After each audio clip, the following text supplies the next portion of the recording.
Hello students, जैसा कि आप जानते हैं कि पिछली क्लास में हमने रामकृष्ण के बारे में, रामकृष्ण परमहंस, विवेकानंद जी के बारे में, थियोसॉफिकल समाज, राम मोहन रॉय के बारे में, ब्रह्म समाज के बारे में, इन सब के बारे में पिछली क्लास में हमने पढ़ लिया था। और आज हम पढ़ने वाले हैं एनी बेसेंट, होम रूल आंदोलन, जितने भी इसके बाद आंदोलन हुए हैं गांधी युग में, गांधी युग से पहले, उन सब के बारे में डिटेल से पढ़ेंगे। तो आइए देखते हैं। आयरलैंड की रहने वाली थी एनी बेसेंट के बारे में सबसे पहले जानते हैं। तो जो एनी बेसेंट थी वो आयरलैंड की रहने वाली महिला थी। इन्होंने भारत में 2 समाचार पत्र प्रकाशित किया, एक तो कॉमन बिल, दूसरा न्यू इंडिया। आगे बात करें तो 1916 में इन्होंने क्या किया, होम रूल आंदोलन की योजना बनाई थी। इन्होंने 1919 का अधिनियम इनके समय आया। सेंट्रल हिंदू कॉलेज की इन्होंने स्थापना की और 1917 में कलकत्ता अधिवेशन में भाग लिया और उसकी अध्यक्ष बनी, कांग्रेस की अध्यक्ष बनी, और ये पहली महिला अध्यक्ष थी कांग्रेस की। आगे बात करें प्रार्थना समाज की, तो प्रार्थना समाज में सबसे पहले महादेव गोविंद रानाडे, फिर दादा भाई नौरोजी, गोपाल कृष्ण गोखले, महात्मा गांधी और सुभाष चंद्र बोस और जवाहरलाल नेहरू।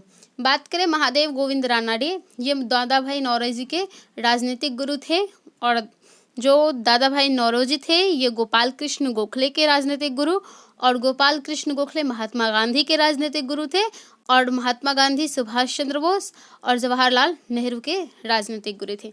तो सबसे पहले बात करें कि प्रार्थना समाज का जो है स्थापना कब हुआ। तो जो प्रार्थना समाज है इसकी स्थापना 1867 में बम्बई में हुई। इसके संस्थापक थे जी.आर. भंडारकर, आत्माराम पांडुरंग और महादेव गोविंद रानाडे। ये ब्रह्म समाज से प्रभावित थे। ये केशव चंद्र जी का जो ब्रह्म समाज था उनसे क्या थे, प्रभावित थे। इनका जो मुख्य उद्देश्य था वो था विवाह के उम्र को बढ़ाना, महिला का उत्थान या महिला सशक्तिकरण करना, विधवा विवाह को लागू करना, विधवाओं का विवाह हो, इसके लिए इन्होंने प्रयास किया और उन्होंने जातिवाद का विरोध किया। आगे बात करते हैं महादेव गोविंद रानाडे के बारे में। महादेव गोविंद रानाडे का जन्म 1842 में महाराष्ट्र में हुआ और इन्हें महाराष्ट्र का सुकरात भी कहा जाता है। महाराष्ट्र के ये प्रसिद्ध समाज सुधारक बने और महाराष्ट्र में इन्होंने बहुत सारे सुधार किए। इन्होंने ये ब्रिटिश के वित्तीय समिति के सदस्य थे। महादेव गोविंद रानाडे क्या थे, ब्रिटिश के वित्तीय समिति के सदस्य थे, और ये बम्बई हाई कोर्ट में जज भी थे। और इन्होंने स्थापना क्या, पूना सार्वजनिक सभा की स्थापना की थी।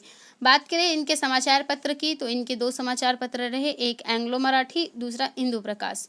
और इनके जो पुस्तक हैं, एक है भारतीय अर्थव्यवस्था और दूसरा है मराठा का इतिहास। आगे बात करें ईश्वर चंद्र विद्यासागर जी के बारे में। तो ईश्वर चंद्र विद्यासागर ये 19वीं सदी के महान दार्शनिक और समाज सुधारक बने। इन्होंने कलकत्ता में संस्कृत कॉलेज के प्रमुख के रूप में काम किया और विद्यासागर की उपाधि इन्होंने क्या की थी, धारण की थी। इन्होंने क्या की थी, विद्यासागर की उपाधि धारण की थी। ये नैतिक मूल्यों में विश्वास रखते थे और पुरोहित एकाधिकार का इन्होंने विरोध किया। विधवा पुनर्विवाह अधिनियम 1856 में लाए। 35 बालिका विश्वविद्यालयों की स्थापना करवाई। बाल विवाह का भी विरोध किया इन्होंने। और ये इनके टाइम में जो भारत के गवर्नर जनरल थे वो कैनिंग थे, ठीक है। कैनिंग के साथ ही मिलकर क्या किया था, इन्होंने विधवा पुनर्विवाह अधिनियम लाया था। आगे देखिए गोपाल हरि देशमुख के बारे में। तो गोपाल हरि देशमुख 1823 में इनका जन्म कहाँ हुआ, पुणे में। ये महाराष्ट्र में जज थे। लोकहितवादी समाज सुधारों का काम करते थे। ये लोकहितवादी थे और ये समाज सुधार का काम करते थे। इन्होंने आलोचना किया अतीत पर झूठा गर्व, परंपरा और अंधविश्वास का इन्होंने विरोध किया। इस पर आलोचना किया, अतीत पर झूठा गर्व करने पर, परंपरा पर और अंधविश्वास पर क्या आलोचना किया और इसका विरोध किया। इनकी मृत्यु 1880 में हो जाती है। और इसके बाद आते हैं ज्योतिबा फुले। बात करें ज्योतिबा फुले की, तो ज्योतिबा फुले का जन्म 1827 में पूना में होता है, महाराष्ट्र में होता है। ये माली समुदाय से संबंधित थे। इन्होंने भी महात्मा की उपाधि धारण की थी। इनकी पत्नी सावित्रीबाई फुले थी। और बात करें तो ये आंदोलन किसके खिलाफ कर रहे थे, तो ये उच्च वर्ग के खिलाफ आंदोलन कर रहे थे। इनकी जो पत्नी थी सावित्रीबाई फुले, उन्होंने क्या किया, महिलाओं और बालिकाओं के लिए कॉलेजों की स्थापनाएं करवाई थी। बात करें अब सत्य शोधक समाज की, इन्होंने स्थापना की थी, किसने, ज्योतिबा फुले ने। इनके जो प्रमुख ग्रंथ रहे हैं वो रहे हैं सत्य शोधक समाज, गुलागिरी, सार्वजनिक सत्य धर्म, ये इनके प्रमुख ग्रंथ रहे हैं। और निम्न जातियों के उत्थान के लिए इन्होंने प्रयास किया और उच्च वर्गों का विरोध किया। इनका जो मुख्य उद्देश्य था क्या था, समाज सेवा, शिक्षा का प्रसार, धार्मिक समानता, और विरोध किया इन्होंने जाति प्रथा का विरोध किया और सामाजिक, धार्मिक और समानता का विरोध किया। चाहते थे कि समाज में क्या रहे, समानता रहे, धर्म के आधार पर हो या राजनीतिक आधार पर। आगे बात करें हम लोग पंडिता रमाबाई के बारे में। जो पंडिता रमाबाई हैं, ये महाराष्ट्र में समाज सुधार का काम किया इन्होंने। इनके पति विपिन बिहारी मेधवी थे और पंडिता रमाबाई ने स्थापना की आर्य महिला समाज की। 1861 में क्या किया इन्होंने, आर्य महिला समाज की स्थापना की। मुक्ति मिशन की स्थापना की, विधवाओं के लिए, विधवाओं की सहायता के लिए क्या किया, मुक्ति मिशन शुरू किया। शारदा सदन की स्थापना की 1889 में। इनका जो मुख्य उद्देश्य था वो क्या था, विधवा व दिव्यांग व्यक्तियों के लिए आवास बनवाना, आवास की सुविधा देना, और जो है इनका शिक्षा में जो था व्यावसायिक प्रशिक्षण देना इनका मुख्य उद्देश्य था। शिक्षा में क्या देना, व्यावसायिक प्रशिक्षण देना। बात करें हेनरी विवियन डेरोजियो की, तो इन्हें बंगाल का सुकरात कहा जाता है और इन्होंने बंगाल में यंग बंग आंदोलन शुरू किया। यंग बंग आंदोलन के भी कुछ अपने मुद्दे रहे हैं, जैसे कि वो प्रेस की स्वतंत्रता चाहता था, युवाओं के लिए रोजगार और जमींदारों के शोषण का विरोध करता था। बात करें हेनरी विवियन डेरोजियो की, जन्म जो है 1809 में हुआ और 1826 में ये कलकत्ता घड़ी विक्रेता के रूप में आए थे। कलकत्ता क्यों आए थे, घड़ी विक्रेता बनकर ये कलकत्ता में आए थे और यहाँ रहे। इन्होंने हिंदू कॉलेज की स्थापना की और हिंदू कॉलेज में ये हिंदू कॉलेज में क्या रहे, इतिहास के अध्यापक रहे। और इन्होंने समाज सुधार संस्था का भी क्या क्या गठन किया। उसके बाद कुछ और भी संस्थान बनवाए, जैसे कि एंग्लो इंडियन हिंदू बंग हित सभा, डिबेटिंग क्लब, इन सब की क्या की, संस्थान की स्थापना की। इनके जो समाचार पत्र रहे हैं, हैस्पेरिश, कलकत्ता गजट, ईस्ट इंडिया व इंडिया गजट, और इनके जो प्रमुख शिष्य रहे हैं राम गोपाल घोष, कृष्ण मोहन बनर्जी और महेश चंद्र बोस, इनके क्या रहे हैं, प्रमुख शिष्य रहे हैं। आगे बात करें मुस्लिम सुधार आंदोलन की, तो मुस्लिम सुधार आंदोलन में बहुत सारे सुधार हुए और ये मुस्लिम सुधार आंदोलन चलाया क्या गया, मुस्लिमों की शुद्धिकरण के लिए, ठीक है, मुस्लिमों को ब्रिटिश शिक्षा के लिए प्रेरित करने के लिए। बात करें तो इसमें सबसे पहला है अलीगढ़ का आंदोलन, उसके बाद अहमदिया, देवबंद, फैराजी और टीटू मीर का आंदोलन। अलीगढ़ मुस्लिम आंदोलन की बात करें तो इसकी शुरुआत सर सैयद अहमद खान ने की थी और इसका जो समर्थन जो है सर सैयद अहमद खान ने समर्थन किसका दिया, ब्रिटिश शासन और ब्रिटिश शिक्षा का समर्थन दिया। मुस्लिमों के लिए अंग्रेजी शिक्षा की वकालत की कि मुस्लिम जो है वो अंग्रेजी का शिक्षा प्राप्त करेंगे और आगे बढ़ेंगे, बल्कि पिछड़े नहीं रहेंगे। इसका विरोध किया रूढ़िवादी मुस्लिम समुदाय के जो लोग थे, उसने सर सैयद अहमद खान का क्या क्या विरोध किया, अंग्रेजी भाषा का विरोध किया। बात करें 1870 में फिर डब्ल्यू हंटर आया। डब्ल्यू हंटर ने अपना एक पुस्तक था, डब्ल्यू हंटर का इंडियन मुसलमान नामक एक पुस्तक था डब्ल्यू हंटर का, उसमें उसने मुसलमानों को समर्थन, उसने क्या बताया है कि जो ब्रिटिश थे उसने क्या किया था, मुस्लिमों का समर्थन दिया था। आगे बात करें तो सर सैयद ने क्या किया था, आईएनसी का विरोध किया था, इंडियन नेशनल कांग्रेस का विरोध किया था। सर सैयद के जो कुछ प्रसिद्ध ग्रंथ हैं, जैसे कि तहजीब उल अखलाक, राजभक्त मुसलमान, ये इसके कुछ ग्रंथ रहे हैं। प्रारंभ में जो है सर सैयद अहमद खान ये क्या चाहता था, हिंदू मुस्लिम एकता चाहता था, लेकिन बाद में जब अंग्रेज ब्रिटिशों से मिल गया तो उसके बाद ये आईएनसी इंडियन नेशनल कांग्रेस का विरोध किया और उसके बाद इसकी मृत्यु 1898 में हो जाती है। जो सर सैयद अहमद खान हैं ये कुछ प्रमुख संस्थान भी बनवाते हैं, जैसे कि मोहम्मदन एंग्लो ओरिएंटल कॉलेज 1875 में, इसका नाम परिवर्तित करके अलीगढ़ मुस्लिम विश्वविद्यालय फिर रख दिया जाता है। उसके बाद साइंटिफिक सोसाइटी की स्थापना करवाता है 1884 में। आगे बात करें हम लोग मुस्लिम सुधार आंदोलन की सब जो बात है तो उसमें अहमदिया आंदोलन की। अहमदिया आंदोलन की शुरुआत 1889 में मिर्ज़ा गुलाम अहमद ने की थी। अहमदिया आंदोलन एक उदारवादी आंदोलन था। ये हिंदू मुस्लिम एकता का समर्थन करता था। इसने जिहाद के सिद्धांत का विरोध किया। अंग्रेजी शिक्षा का इसने भी समर्थन दिया। बात करें मिर्ज़ा गुलाम अहमद, ये हिंदू धर्म से प्रभावित थे। कृष्ण एवं जीसस का अवतार अपने आप को बताते थे। रूढ़िवादी आंदोलन का या कि रूढ़िवादी उलेमाओं का विरोध इनको झेलना पड़ा था। आगे बात करें देवबंद आंदोलन की, तो देवबंद आंदोलन की शुरुआत 1867 में देवबंद के सहारनपुर जिला में ये देवबंद पड़ता है। ये कहाँ पे है? यूपी में। यहाँ पे इसकी शुरुआत हुई थी देवबंद की। इसकी शुरुआत किसके द्वारा की गई थी? तो देखिए मोहम्मद कासिम ननौतबी और रशीद अहमद गंगोही ने क्या किया था? देवबंद आंदोलन का शुरुआत किया था। रूढ़िवादी मुस्लिम, ये एक प्रकार से रूढ़िवादी और पुनरुद्धारवादी मुस्लिम आंदोलन था। इसके जो प्रमुख उद्देश्य थे कुरान व हदीस की शिक्षा का प्रसार करना था, विदेशियों के खिलाफ जिहाद लागू करना था, इस्लाम का शुद्धिकरण करना था और 1888 में सर सैयद के खिलाफ इसने क्या किया? फतवा जारी किया और इसने आईएनसी का समर्थन यानी कि इंडियन नेशनल कांग्रेस का समर्थन दिया। और ये इसके काल में एक उदारवादी नेता था शिबली नुमानी। इसने क्या किया था? अंग्रेजी शिक्षा का समर्थन दिया था और एक नवबल उलूम संस्था की स्थापना की थी। आगे बात करें फेराजी आंदोलन की, तो फेराजी आंदोलन की शुरुआत जो है 1818 में सरियतुल्लाह खान ने की थी। ये पूर्वी बंगाल के जमींदारों के खिलाफ क्या था? आंदोलन था। सामाजिक नवाचार का इसने क्या किया? विरोध किया। आगे देखते हैं टीटू मीर आंदोलन के बारे में। टीटू मीर आंदोलन की शुरुआत टीटू ने की थी। टीटू कौन था? टीटू सैयद अहमद रायबरेली का शिष्य था। अब यहाँ पे कंफ्यूज नहीं होना है क्योंकि सर सैयद अहमद खान अलग है, रायबरेली अलग है, ठीक है। बात करें बंगाल में, इसने क्या किया? नील के खेती का विरोध किया। बंगाल में क्या किया? नील के खेती का विरोध किया। 1831 में इसकी मृत्यु हो गई।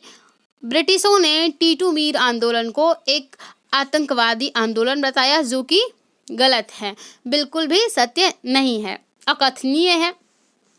बात करें आगे, हम लोग पहुंच चुके हैं राष्ट्रीय आंदोलन में।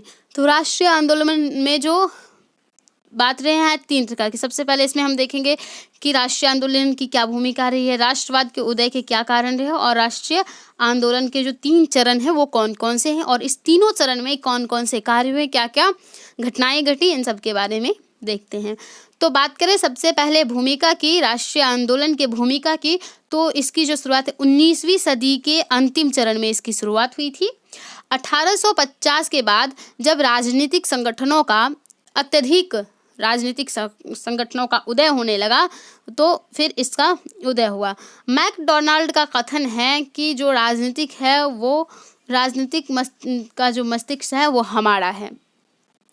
बात करें राष्ट्रवाद के उदय के क्या कारण रहे हैं, तो देखिए राष्ट्रवाद के उदय के आर्थिक कारण, भारत का जो प्रशासनिक कारण था, पाश्चात्य शिक्षा का विस्तार था, आधुनिक प्रेस की स्थापना थी, भारतीय अतीत की पुनर्खोज और सामाजिक धार्मिक जो आंदोलन रहे हैं, ये राष्ट्रवाद के उदय के प्रमुख कारण बने हैं।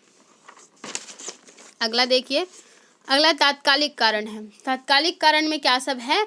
वायसराय लिंटन की जो नीतियाँ थी वो रही हैं जिम्मेदार। सिविल सेवा में अधिकतम आयु 21 थी, उसे घटाकर 19 कर दिया गया। ये भी क्या रहा है? एक विद्रोह का कारण। 1877 में एक भव्य दरबार का आयोजन किया गया।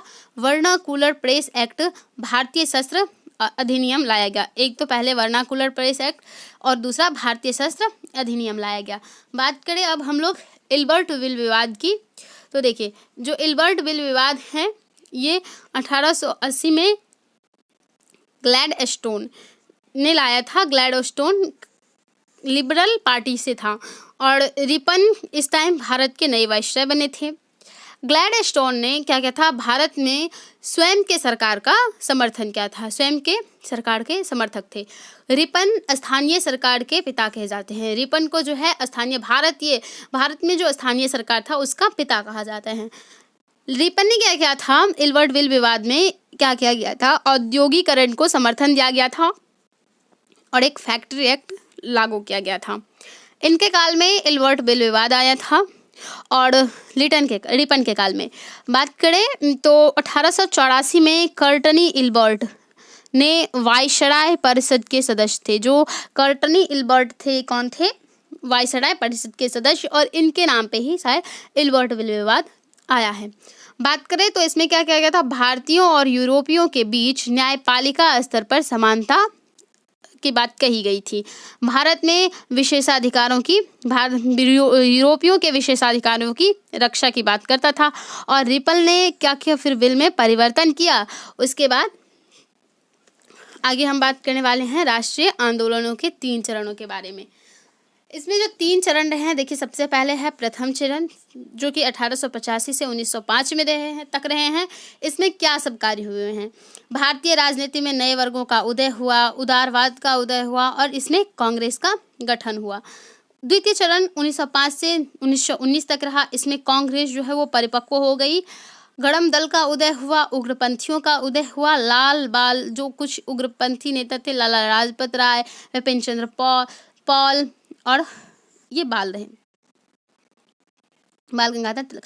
आगे बात करें 1919 से 1947 तक तृतीय चरण रहा। इसमें गांधी युग की शुरुआत हुई, गांधी जी भारत आए, आंदोलन का स्वरूप परिवर्तित हो गया और गांधी जी के जो आंदोलन थे वो जनसाधारणों से जुड़ गया। देखिए जैसे कि राष्ट्रीय आंदोलन के बारे में सबसे पहला जो आंदोलन हमारा आता है वो आता है, सबसे पहला जो कार्य होता है वो होता है कांग्रेस की स्थापना 1885 में।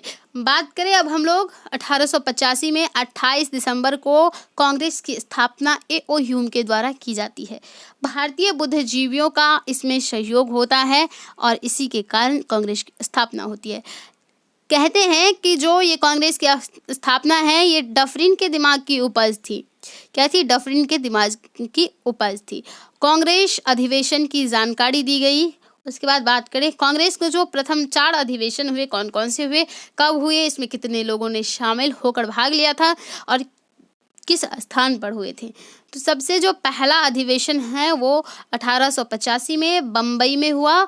व्योमेश चंद्र बनर्जी इसके अध्यक्ष थे और यहाँ पे लोगों की जो संख्या थी 72 थी। दूसरा 1886 में हुआ, यह कलकत्ता में हुआ। यहाँ पे दादा भाई नौरोजी अध्यक्ष थे और 434 लोग इसमें भाग लिए थे। तीसरा जो अधिवेशन हुआ था ये मद्रास में हुआ था 1887 में। बदरुद्दीन तैयब इसमें अध्यक्ष बने थे और 607 लोगों ने भाग लिया था। सबसे ज़्यादा लोगों ने इलाहाबाद में भाग लिया। चौथा अधिवेशन 1888 में, इलाहाबाद से जॉर्ज यूले थे इस टाइम अध्यक्ष और इसमें टोटल 1248 लोगों ने भाग लिया था। आगे बात करते हैं हम लोग कांग्रेस के उद्देश्य क्या रहे हैं। कांग्रेस के उद्देश्य की बात करें तो इनके जो उद्देश्य है, राष्ट्रवाद की भावना का उदय रहा है इनका उद्देश्य। क्षत्रिय नेताओं को इन्होंने एक राष्ट्र मंच प्रदान किया। लोकप्रिय सुधारों हेतु क्या किए, याचिका तैयार किया। शांतिपूर्ण तरीके से इन्होंने स्वतंत्रता लेने की घोषणा की। राजनीतिक जागरूकता बढ़ाया। अब कांग्रेस के इसमें 2 प्रसिद्ध सिद्धांत आते हैं, एक तो सेफ्टी वॉल्व सिद्धांत, दूसरा त्वरित चालक का सिद्धांत। सेफ्टी वॉल्व का सिद्धांत जो है लाला लाजपत राय ने दिया था, लेकिन हमें ए.ओ. ह्यूम भी मिलते हैं। कहीं कहीं पर ए.ओ. ह्यूम ऑप्शन में दे दिए रहते हैं, तो ए.ओ. ह्यूम को ही हमें क्या करना पड़ता है, टिक आउट करना पड़ता है। बात करें त्वरित चालक के सिद्धांत की तो गोपाल कृष्ण गोखले जी ने दिया था। अब बात करें हम लोग उदारवादी आंदोलन की, तो जो उदारवादी यानी कि इसे हम नरम दल भी बोलते हैं, ये प्रथम चरण में कांग्रेस को नेतृत्व दिए थे। जो उदारवादी है इसने क्या किया था, प्रथम चरण में कांग्रेसों को नेतृत्व दिया था। याचिका व भाषण से अपील की थी। इसने याचिका और भाषण के माध्यम से क्या की थी, अपील की थी। उदारवादियों का जो ढंग था वो संवैधानिक गतिरोध था। ब्रिटिश के प्रति जो उदारवादी थे बहुत ही वफादार थे। आगे चलकर यही इनकी कमियां बनती हैं। राजनीतिक अधिकारों की प्रक्रिया जो थी वो धीमी थी। राजनीतिक जो अधिकार थे वो उसकी धीमी प्रक्रिया थी।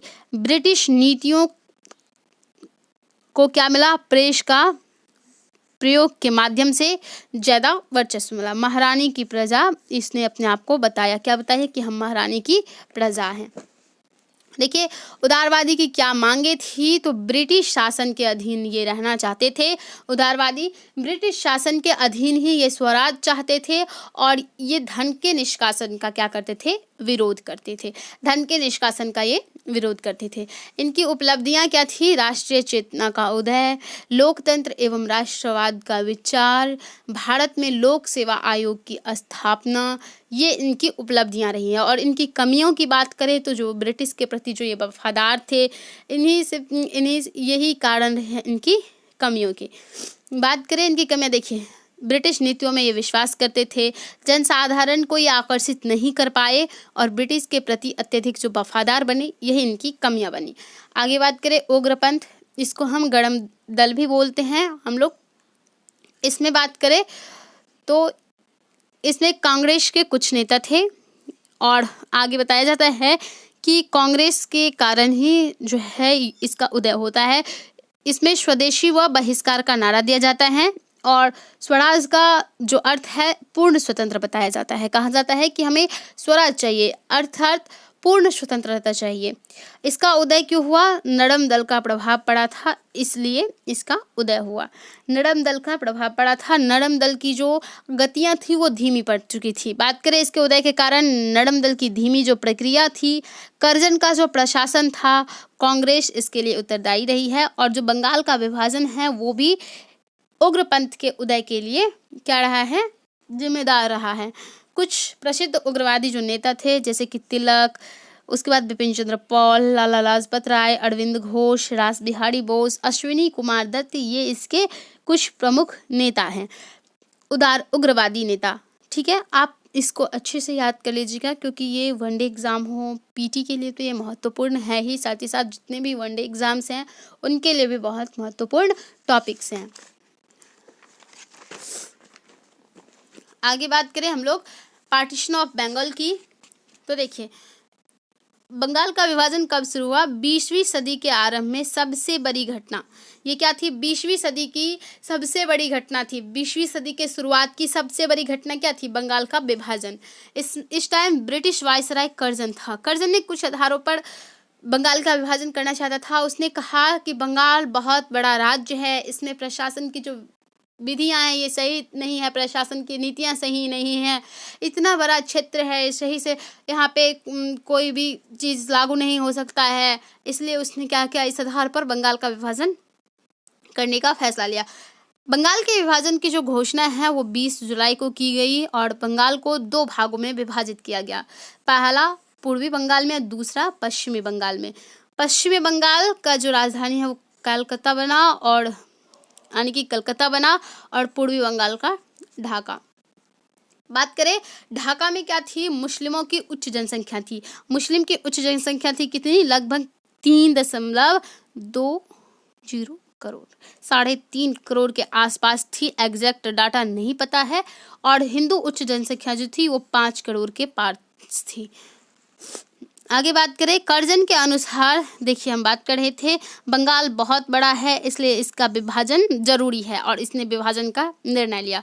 16 अक्टूबर को विभाजन दिवस बंगाल का मनाया जाता है और इसी दिन जो भारतीय नेता थे उन्होंने क्या किया, रक्षाबंधन मनाया था 16 अक्टूबर को। ठीक है, ताकि इसका विभाजन ना हो सके। भारतीयों ने बंगाल के विभाजन का विरोध किया। वो चाहते थे कि विभाजन नहीं हो।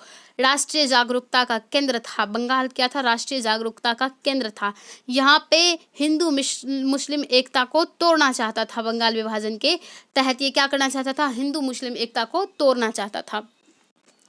बात करें इसमें आधिकारिक कारण क्या रहे हैं, बंगाल की जो जनसंख्या थी वो 78 मिलियन थी। आधिकारिक कारण क्या थे कि इस बंगाल की जो जनसंख्या थी टोटल 78 मिलियन थी। बंगाल प्रेसिडेंसी में जो क्षेत्र शामिल थे वो थे बांग्लादेश, पश्चिम बंगाल, 7 सिस्टर्स और उड़ीसा और बिहार शामिल थे। इसलिए इसको अलग करना चाहते थे। देखिए इसके बाद आते हैं क्रांतिकारी उग्रवाद। क्रांतिकारी उग्रवाद के कारण क्या रहे हैं, इसमें प्रमुख नेता कौन कौन से रहे और जो 3 प्रमुख राज्य हैं। भारत की बात करते हैं हम, विदेशों में क्रांतिकारी उग्रवाद की बात यहाँ नहीं करने वाले हैं। बात करें क्रांतिकारी उग्रवाद के कारण भारत में क्या कर रहे हैं, तो शोषणकारी जो नीतियां थी ब्रिटिशों की, उदारवाद से मोह भंग, बंगाल विभाजन, विदेशों से जो प्रेरणा मिली थी वही क्या थी, इसके कारण बनी, किसका, उग्रवादी, क्रांतिकारी उग्रवाद के। यहाँ पे 3 प्रमुख राज्य जो हैं वो महाराष्ट्र, बंगाल और पंजाब रहे। इसमें जो प्रमुख नेता थे वो तिलक थे, बाल गंगाधर तिलक, लाला लाजपत राय, बिपिन चंद्र पाल और अरविंदो घोष, यहाँ पे क्या थे, प्रमुख नेता थे। और बात करें महाराष्ट्र में, तिलक जी ने शुरू किया था और तिलक जी के साथ चापेकर बंधु आए थे, हिंदू धर्म संघ थे, इन्होंने आर्य बांधव समिति को स्थापित किया था, इन्होंने अभिनव भारत समाज 1904 में आया। उसके बाद अनंत लक्ष्मण कड़करे जो नासिक केस था उसमें आए थे। बात करें अब हम लोग बंगाल की, तो बंगाल में पाल व घोष ने क्या था, अनुशीलन समिति, ज्ञानेंद्र बसु और जतेंद्र बनर्जी ने इनका साथ दिया था। इसमें थे हेमचंद्र कानूनगो, मणिकतल्ला में क्या क्या था, हेमचंद्र कानूनगो ने बम फेंक दिया था। किंग्सफोर्ड की हत्या हुई, प्रफुल्ल चाकी और खुदीराम बोस ने किंग्सफोर्ड की हत्या की। अलीपुर षड्यंत्र केस चला। उसके बाद बात करें पंजाब में, तो पंजाब बहुत ही छोटा रहा। पंजाब में अजीत सिंह, लाला लाजपत राय और भारत माता समाचार पत्र ने योगदान दिया था उग्रवाद का काम करने में। अजीत सिंह कौन थे, भगत सिंह के चाचा। आगे देखते हैं, आगे बात करते हैं हम लोग स्वदेशी आंदोलन की। तो जो ये स्वदेशी आंदोलन है इसमें क्या किया गया, बंगाल विभाजन का विरोध किया गया। इसके उद्देश्य क्या थे, बंगाल विभाजन को रद्द करना। बाद में ये स्वराज में परिवर्तित हो गया। इसके जो मुख्य नेता थे वो थे सुरेंद्रनाथ बनर्जी, अश्विनी कुमार दत्त और अरविंद घोष। इसका जो विस्तार है पंजाब और यूपी में था। पंजाब और यूपी में कौन इसके नेतृत्व कर रहे थे, अजीत सिंह, लाला लाजपत राय जी पंजाब और यूपी में इसका नेतृत्व कर रहे थे। दिल्ली में सैयद हैदर अली कर रहे थे, मद्रास में चिदम्बरम, बम्बई में बाल गंगाधर तिलक जी और आंध्र प्रदेश में हरि सर्वोत्तम रॉय इसका कर रहे थे। बात करें स्वदेशी आंदोलन के टाइम जो नाराएं दिए गए, उस नारा में क्या सब दिया गया, तो नारा में दिया गया स्वदेशी एवं बहिष्कार, स्वदेशी को अपनाओ और विदेशी वस्तुओं का बहिष्कार करो। बहिष्कार का किसने कहा, अरविंद घोष ने क्या कहा, विदेशी वस्तुओं का बहिष्कार करो, ब्रिटिश शिक्षा का बहिष्कार करो और कार्यपालिका व न्यायपालिका, ब्रिटिशों की कार्यपालिका व न्यायपालिका का बहिष्कार करो। और स्वदेशी में क्या किया गया, चरखा को महत्वपूर्ण रखा गया। क्या किया गया, चरखा को महत्वपूर्ण रखा गया। बात करें टैगोर ने क्या नारा दिया था, इस टाइम आत्मशक्ति का नारा दिया था। इन्होंने प्रसिद्ध गीत आमार सोनार बांग्ला, बांग्लादेश की राष्ट्रगान लिखी। बात करें आईएनसी का बनारस अधिवेशन इनके काल में, प्रमुख नेता जो थे गिरफ्तार हो गए। जो जितने भी इसमें प्रमुख नेता रहे हैं वो क्या हो गए, गिरफ्तार हो गए। और असफलता का कारण सूरत फूट रहा। इसी टाइम सूरत फूट हो गया जिसके कारण ये जो स्वदेशी आंदोलन है ये असफल रहा और 1908 में ये क्या हो गया, बहुत ही कमजोर हो गया। तो उसके बाद नेता गिरफ्तार हो गए। बात करें अखिल भारतीय मुस्लिम लीग की, हम लोग सूरत फूट के बारे में भी हम आगे पढ़ने वाले हैं। अभी अखिल भारतीय मुस्लिम लीग के बारे में जानते हैं। करजन के बाद मिंटो वाइसराय बन के आया भारत। इसने पूर्वी बंगाल के मुस्लिमों को क्या किया, प्रोत्साहन दिया।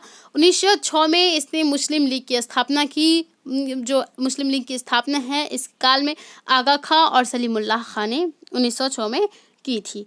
वायसराय जो मिंटो था इसके काल में। बात करें इसमें जो प्रथम अध्यक्ष रहे अखिल भारतीय मुस्लिम लीग के अध्यक्ष, प्रथम अध्यक्ष वकार उल मुश्ताक थे। लीग ने बंगाल विभाजन का समर्थन किया था। ये चाहते थे, जो अखिल भारतीय मुस्लिम लीग था वो चाहता था कि जो बंगाल का विभाजन है वो हो, इसलिए इसने क्या किया था, स्वदेशी आंदोलन में भाग नहीं लिया था। इसके जो मुख्य उद्देश्य थे तो बात करें, ये ब्रिटिशों के प्रति वफादार थे, राजनीतिक अधिकारों की सुरक्षा चाहते थे। आगे बात करें, बंगाल में इन्होंने पृथक राजनीतिक का अधिकार प्राप्त किया था। क्या चीज, बंगाल में पृथक राजनीतिक अधिकार। लीग ने कांग्रेस व स्वदेशी का बहिष्कार किया। क्या कांग्रेस और स्वदेशी का बहिष्कार किया। 1908 में मुस्लिम लीग जो थी इसने अमृतसर में अधिवेशन किया और इसके जो अध्यक्ष रहे सैयद अली इमाम रहे। बात करें मार्ले मिंटो सुधार की तो 1909 में घोषणा की गई कि मार्ले मिंटो सुधार होगा आएगा। इसमें पृथक निर्वाचन के अधिकार को मुस्लिमों ने स्वीकार किया था। इसका मार्ले मिंटो का जो अर्थ है क्या है, एक पृथक क्षेत्र आरक्षित करना था। ठीक है, इलाहाबाद अधिवेशन हुआ था इसके काल में, और जिन्ना ने इलाहाबाद अधिवेशन का विरोध किया था। आगे हम जिन्ना के 14 सूत्रीय मांगों को भी पढ़ने वाले हैं। बात करें अब हम लोग सूरत फूट की, तो देखिए सूरत फूट जो है 1907 में सूरत अधिवेशन आयोजित किया गया, उसी में बात की गई। इसमें विभाजन जो है उदारवादी और उग्रपंथी, इन दोनों के बीच क्या हो गया, मामला गड़बड़ हो गया। इन दोनों के बीच आंदोलन छिड़ गया और सूरत का फूट हुआ। 1905 में उग्रपंथियों के द्वारा इसकी आलोचना की गई। 1906 में स्वराज की मांग की गई। उग्रपंथी उम्मीदवार लाला लाजपत राय थे और नरम दल के जो उम्मीदवार थे वो रास बिहारी बोस थे। कौन? रास बिहारी बोस थे। यहाँ पे घोष नहीं, बोस होगा। ओके, तिलक ने नई पार्टी की घोषणा की थी, और ये क्यों हुआ था, क्योंकि दोनों में विचारधाराओं का अंतर था और अध्यक्ष के पद को लेकर इन दोनों के बीच विवाद हो गया। बात करें अब हम लोग दिल्ली दरबार की, तो दिल्ली दरबार का जो आयोजन है 1911 में किया गया। दिसंबर 1911 में जॉर्ज पंचम और मैडी जी के स्वागत हेतु दिल्ली दरबार का आयोजन किया गया था। आगे बात करें, जॉर्ज पंचम एकमात्र ऐसे सम्राट थे जो भारत आए थे। इनके स्वागत हेतु किया गया था दिल्ली दरबार का आयोजन। इसमें 2 उद्घोषणा की गई। पहला तो कि दिल्ली को राजधानी बनाया जाए, और दूसरा बंगाल के विभाजन को रद्द किया जाए, ऐसा मांग किया लोगों ने। बंगाल विभाजन रद्द जो है पूर्वी एवं पश्चिमी बंगाल का एकीकरण था। 3 राज्यों का सृजन था, इसमें बिहार, उड़ीसा एवं असम का। 24 जनवरी को जन गण मन इनके स्वागत में ही गाया गया था। बात करें इसके टाइम जो वाइसराय थे वो कौन थे? लॉर्ड हार्डिंग के काल में भी क्या होता है? हार्डिंग बम कांड। बात करें हार्डिंग बम केस की, तो देखिए इस टाइम वाइसराय जो थे लॉर्ड हार्डिंग थे। 23 दिसंबर 1912 को राजधानी परिवर्तन दिवस मनाया गया, क्योंकि दिल्ली में राजधानी परिवर्तित कर दिया गया। जो हार्डिंग थे ये क्या कर रहे थे? दिल्ली में एक जुलूस के साथ प्रवेश कर रहे थे, और उसी टाइम जो है रास बिहारी बोस ने क्या किया था? उस जुलूस में बम फेंका, और हार्डिंग बम, इसे ही हार्डिंग बम घटना कहा जाता है। और इसके बाद बम फेंकने के बाद ये जापान चले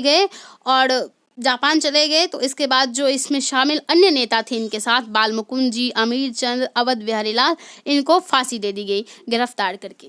आगे हम लोग बात करें होम रूल आंदोलन की, तो होम रूल आंदोलन की जो योजना है हमने बात की थी, एनी बेसेंट ने बनाई थी।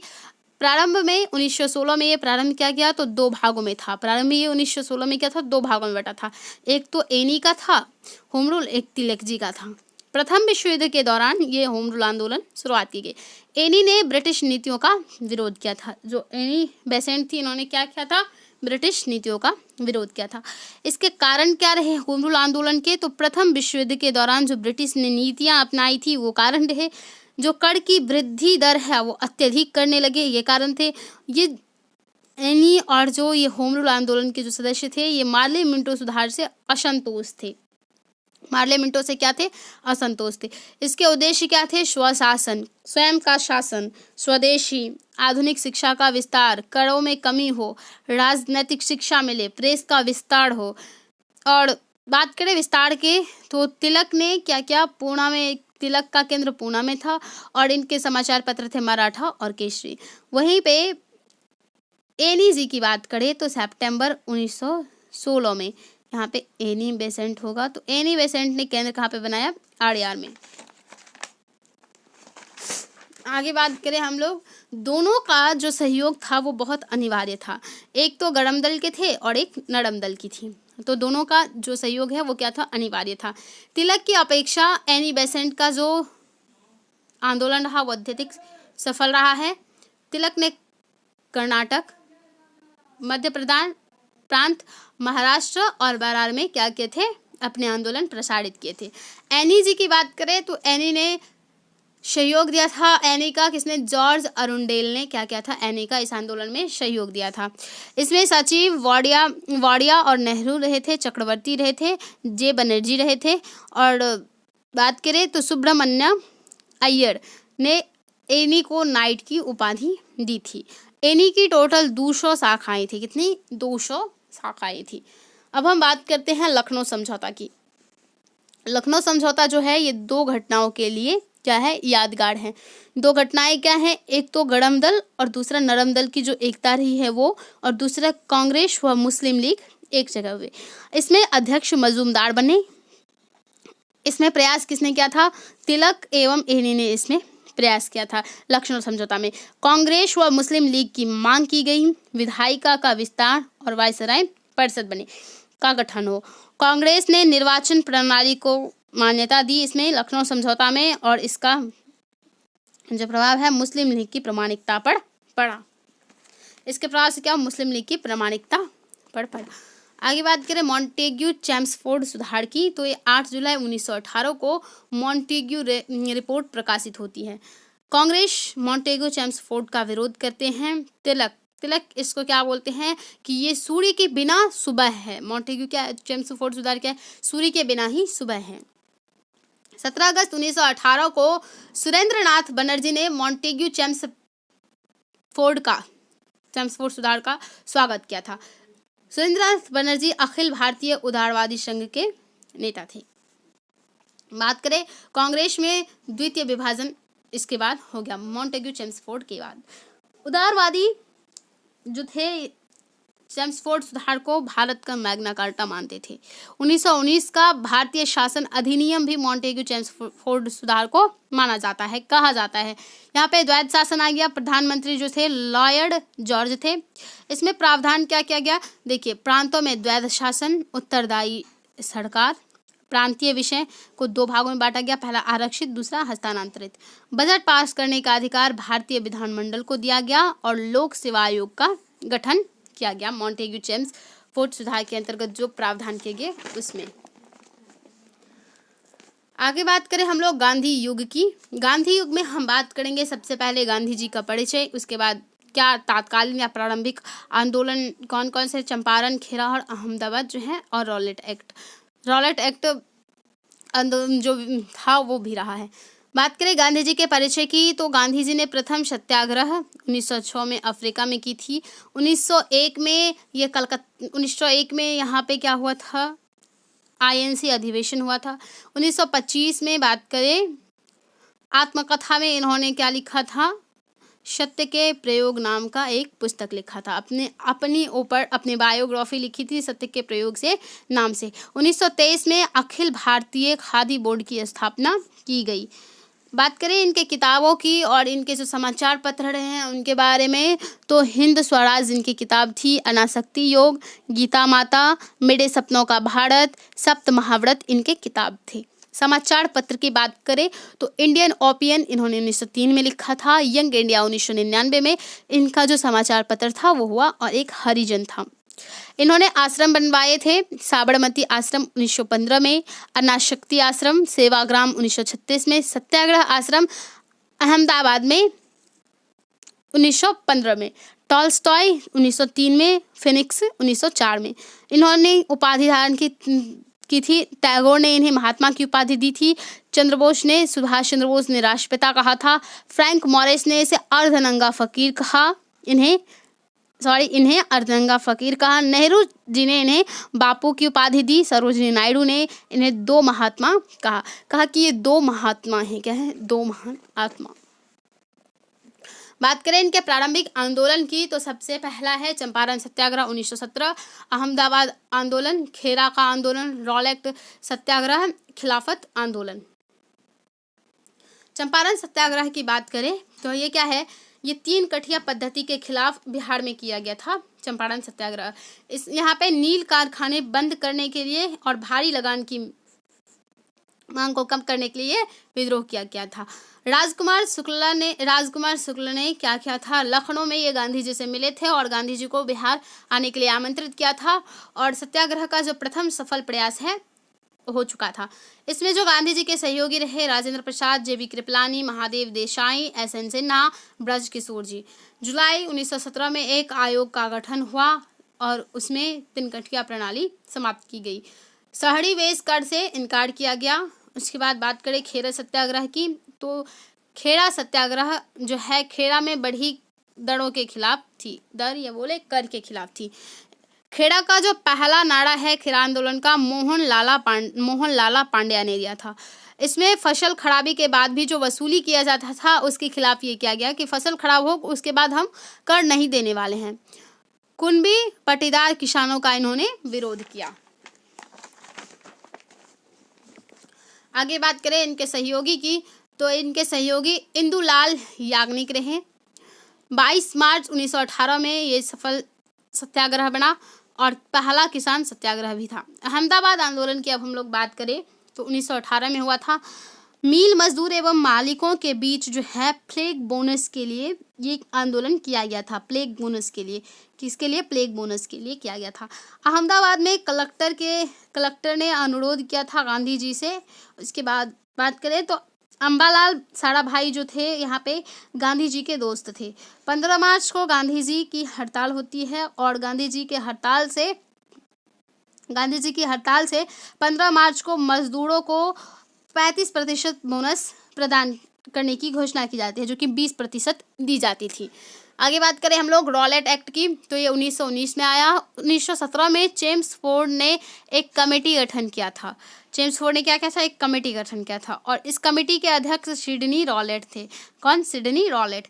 ये क्रांतिकारी गतिविधियों के पर्यवेक्षण हेतु बना था। जो ये रॉलेट एक्ट है ये क्या कर रहा था? क्रांतिकारी गतिविधियों के हेतु पर्यवेक्षण के लिए बना था। इस सिफारिश के बाद ये एक्ट पास हुआ था। जब ये इसकी सिफारिश की गई तो उसके बाद ये रॉलेट एक्ट पास हुआ था। गांधी जी ने इस एक्ट को काला कानून कहा। क्या कहा? काला कानून। नेताओं ने इसका विरोध किया था। जो भारतीय नेता थे उन्होंने इसका विरोध किया। इस कानून को, ये जो रॉलेट एक्ट कानून आया, इसको बिना वकील, बिना अपील और बिना दलील की धमकी कहा। ठीक, बिना दलील की बात कही। 6 अप्रैल 1919 को जब गांधी जी ने क्या किया था? सत्याग्रह की घोषणा की थी। तो उसके बाद 6 अप्रैल 1919 को गांधी जी के सत्याग्रह को धमकी दी गई थी। रॉलेट सत्याग्रह को और कानून ने सत्याग्रह को धमकी दी और उसके बाद गांधी जी को उन्होंने गिरफ्तार कर लिया ब्रिटिशों ने। गांधी जी को गिरफ्तार करने के बाद भारत में विशाल दंगे फैलने लगे। 10 अप्रैल 1919 को मलिक और किचलू जी को भी गिरफ्तार कर लिया गया और 13 अप्रैल 1919 को जो जलियांवाला बाग मैसेकर हुआ, इसके बाद और भी स्थिति क्या होगी? बिगड़ती चली गई। गांधी जी की गिरफ्तारी के बाद पंजाब में हिंसा बढ़ने लगा और अमृतसर के जो इस टाइम अधिकारी थे वो जनरल डायर थे। जनरल डायर को एक बुरा इंसान माना जाता है क्योंकि 13 अप्रैल को यहाँ पे एक सभा बुलाई जाती है। कहाँ पे? जलियांवाला बाग में। यहाँ पे हजारों की संख्या में लोग आते हैं और इसे एक शांतिपूर्ण सभा मानते थे। ये एक शांतिपूर्ण सभा थी। डायर ने बिना चेतावनी के यहाँ पे गोली चलाने का आदेश दे दिया और इसमें लगभग हजारों से ज़्यादा लोग मारे गए, जो कि भारी असंतोष फैला। इसमें हजारों लोग मारे गए, कुछ कुएं में कूद गए लेकिन फिर भी मारे गए। बात करें तो ब्रिटिश ने इसके बाद जलियांवाला बाग मैसेकर के बाद एक समिति, हंटर समिति का गठन किया। हंटर समिति ने क्या किया? हंटर समिति ने सिर्फ कहा कि इसमें 379 लोग मरे हैं। भारतीय नेताओं ने इस कमेटी का विरोध किया क्योंकि इसने गलत रिपोर्ट प्रस्तुत की। कांग्रेस कमेटी में मालवीय थे और डायर जिम्मेदार था। इसके लिए जलियांवाला बाग हत्याकांड के लिए पूर्ण रूपेण जो था डायर जिम्मेदार था। अगर ये चेतावनी पहले से दे देता तो जरूर इतने लोग नहीं मारे जाते। ब्रिटिश सरकार ने डायर को बर्खास्त कर दिया। इसके बाद जो ब्रिटिश सरकार थी उन्होंने डायर को क्या किया? बर्खास्त कर दिया। उसके बाद बात करें तो जो डायर है इसको ब्रिटिश साम्राज्य का शेर कहा जाता है, लेकिन कहना नहीं चाहिए। इसके बाद उधम सिंह ने डायर की हत्या कर दी। क्या कर दी? हत्या कर दी उधम सिंह। उसके बाद उधम सिंह भी जेल जाते हैं। आगे हम लोग बात करें खिलाफत आंदोलन की। ये तो गांधी जी के सिर्फ प्रारंभिक आंदोलन हम लोग अभी पढ़ रहे हैं। इसके बाद उनके जो काल में हुआ, आगे जो आंदोलन हुए उसके बारे में पढ़ेंगे। 1919 में आईएनसी ने इसे प्रारंभ किया था, यानी कि इंडियन नेशनल कांग्रेस ने खिलाफत आंदोलन को प्रारंभ किया था। इसमें जो मुस्लिम नेता थे वो मोहम्मद अली और शौकत अली थे। कौन थे? मोहम्मद अली और शौकत अली। गांधी जी ने खिलाफत आंदोलन का सहयोग दिया था और इसमें हिंदू मुस्लिम एकता देखने को मिलती है। 1919 में भारतीयों को जो है खिलाफत आंदोलन ने बहुत ही प्रभावित किया। खिलाफत आंदोलन होने के कारण क्या थे? तो रॉलेट एक्ट, मार्शल लॉ लाया गया, जलियांवाला बाग हत्याकांड और मॉन्टफोर्ड का जो सुधार था ये इसके लिए जिम्मेदार रहा है खिलाफत आंदोलन के लिए। बात करें तो हत्याकांड जो था घिनौना रूप था। हत्याकांड ने क्या किया? ब्रिटिशों के घिनौने रूप को प्रदर्शित किया। हंटर कमेटी की नकारात्मक भूमिका इसके लिए जिम्मेदार थी खिलाफत आंदोलन के लिए। खिलाफत आंदोलन क्यों लड़ा गया था? जो तुर्की थे ये ब्रिटिश के खिलाफ लड़ रहे थे क्योंकि खलीफा का पद समाप्त किया जा रहा था। जो भारतीय मुसलमान थे ये क्या मानते थे कि ये था इनका परंपरा था, इसलिए बुरा मानते थे और ब्रिटिशों के खिलाफ लड़ रहे थे। 1919 में खिलाफत कमेटी का गठन करते हैं अली बंधु। बात करें इनमें अन्य सदस्य बनते हैं मौलाना आज़ाद, हजरत मोहनी और अजमल खान। गांधी जी इसमें प्रमुख नेता के रूप में कार्य करते हैं। इसके बाद खिलाफत आंदोलन की समाप्ति के बाद आता है असहयोग आंदोलन 1920 में। 1 अगस्त 1920 को असहयोग आंदोलन प्रारंभ होता है। जब खिलाफत आंदोलन समाप्त हो जाता है उसके बाद इसमें असहयोग का नारा दिया जाता है। 1 अगस्त 1920 को ही तिलक जी इसमें भाग लेने की प्रयास करते हैं, लेकिन इसी दिन इनकी मृत्यु हो जाती है तिलक जी की। कांग्रेस द्वारा इसमें सहमति दी है। कलकत्ता के विशेष अधिवेशन में और नागपुर के अधिवेशन में कांग्रेस द्वारा असहयोग आंदोलन को सहमति दी जाती है और असहयोग आंदोलन को स्वीकार किया जाता है। कांग्रेस ने कर देने से इसमें मना कर दिया और जब असहयोग आंदोलन हुआ तो कुछ नेताओं ने क्या कर दिया? आईएनसी यानी कि इंडियन नेशनल कांग्रेस को छोड़ दिया, जिसमें से शामिल है एनी बेसेंट, जिन्ना, बिपिन चंद्र पॉल और शंकर नायर। आगे बात करें तो इसमें असहयोग के 2 कार्यक्रम थे। पहला तो नकारात्मक था, दूसरा सकारात्मक। कर का बहिष्कार नकारात्मक था। विदेशी वस्तु और विदेशी कॉलेजों का बहिष्कार किया गया। गांधी जी को जो कैसर ए हिंद की उपाधि दी गई थी उसको उन्होंने लौटा दिया और इसमें जो सकारात्मक थे वो थे स्वदेशी, चरखे का वितरण, कॉलेज व स्कूलों का निर्माण, 300 अखिल भारतीय समिति का गठन किया गया। आगे देखिए, इसके दौरान बड़ी संख्याओं में गांधी जी ने क्या क्या सभाओं का आयोजन किया था।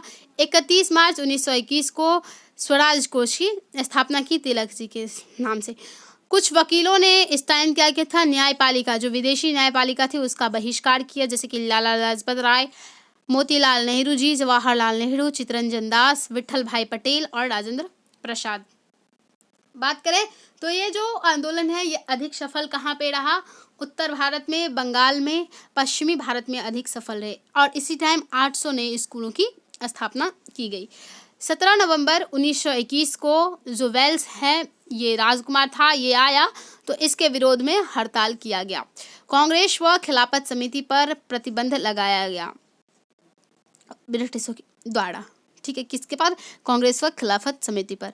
इसमें जो है चित्तरंजन दास, अली बंधु, लाला लाजपत राय और आज़ाद जी गिरफ्तार कर लिए जाते हैं। इसके बाद अली बंधु के भाषण से हिंसा होता है, मोपाला दंगे होते हैं, चौड़ी चौड़ा कांड होता है, जिसके बाद जो गांधी जी हैं वो असहयोग आंदोलन बारदोली की बैठक के अंतर्गत वापस ले लेते हैं और 10 मार्च 1922 को फिर गांधी जी को भी गिरफ्तार कर लिया जाता है। आगे देखिए, आगे हम लोग बात करते हैं गांधी जी की आलोचना। जब गांधी जी क्या करते हैं? असहयोग आंदोलन वापस ले लेते हैं तो उसके बाद गांधी जी की जमकर आलोचना जो करते हैं जवाहरलाल नेहरू, मोतीलाल नेहरू, चित्तरंजन दास जी, सुभाष चंद्र बोस, राजगोपालाचारी और अली बंधु इनकी क्या करते हैं? आलोचना करते हैं। आगे देखते हैं स्वराज पार्टी के बारे में। स्वराज पार्टी की स्थापना मोतीलाल नेहरू और चित्तरंजन दास करते हैं। इलाहाबाद में क्या जाता है? गांधी जी के बाद जो है इंडियन नेशनल कांग्रेस बहस का केंद्र बन जाता है। इसमें जो मुख्य नेता थे वो अजमल खां और सरदार पटेल बनते हैं। मॉन्टफोर्ड सुधार का इसमें स्वागत किया जाता है। मॉन्टफोर्ड सुधार का जो स्वराज पार्टी वो स्वागत करती है 1923 के चुनाव में भाग लेते हैं कांग्रेस। 1922 में आईएनसी को इस्तीफा दे देती हैं। इसके बाद गया अधिवेशन होता है। चित्तरंजन दास जी गया अधिवेशन के अध्यक्ष बनते हैं और इसका जो वास्तविक नाम है और स्वराज पार्टी का क्या है, कांग्रेस खिलाफत स्वराज पार्टी। ठीक है, इसका जो वास्तविक नाम है क्या है, कांग्रेस खिलाफत स्वराज पार्टी। 1923 में काकीनाडा अधिवेशन किया जाता है और इसमें फैसला लिया जाता है। इसमें कहा जाता है कि जो इंडियन नेशनल कांग्रेस है वो चुनाव लड़ेगी और इसका समर्थन जो है स्वराज पार्टी का मालवीय देते हैं, जयकड़ और विट्ठल भाई पटेल देते हैं। केंद्रीय विधानमंडल में जो चुनाव होता है तो उसमें केंद्रीय विधानमंडल में 101 सीटें होती हैं, जिसमें से जो है आईएनसी 42 सीटें जीतती हैं। फिर 1925 में केंद्रीय विधानमंडल के अध्यक्ष विट्ठल भाई पटेल बनते हैं। कौन? विट्ठल भाई पटेल। और स्थानीय निगम निकाय चुनाव होता है जिसमें ये सभी सफल रहते हैं। तो उसमें कलकत्ता को मेयर CR दास यानी कि चित्तरंजन दास बनते हैं। अहमदाबाद के विट्ठल भाई पटेल बनते हैं। पटना के स्थानीय नेता राजेंद्र प्रसाद, इलाहाबाद के जवाहरलाल नेहरू जी बनते हैं। आज के लिए बस इतना ही। कल के क्लास में हम लोग बात करेंगे साइमन कमीशन के बारे में, सविनय अवज्ञा आंदोलन के बारे में, दांडी मार्च के बारे में और गांधी जी के द्वारा जितने भी आंदोलन किए गए, गांधी इरविन समझौता क्या था, लाहौर अधिवेशन सब क्या थे, इन सब के बारे में हम लोग कल बात करेंगे। आपको हमारा वीडियो कैसा लगा कमेंट में बताइएगा। धन्यवाद।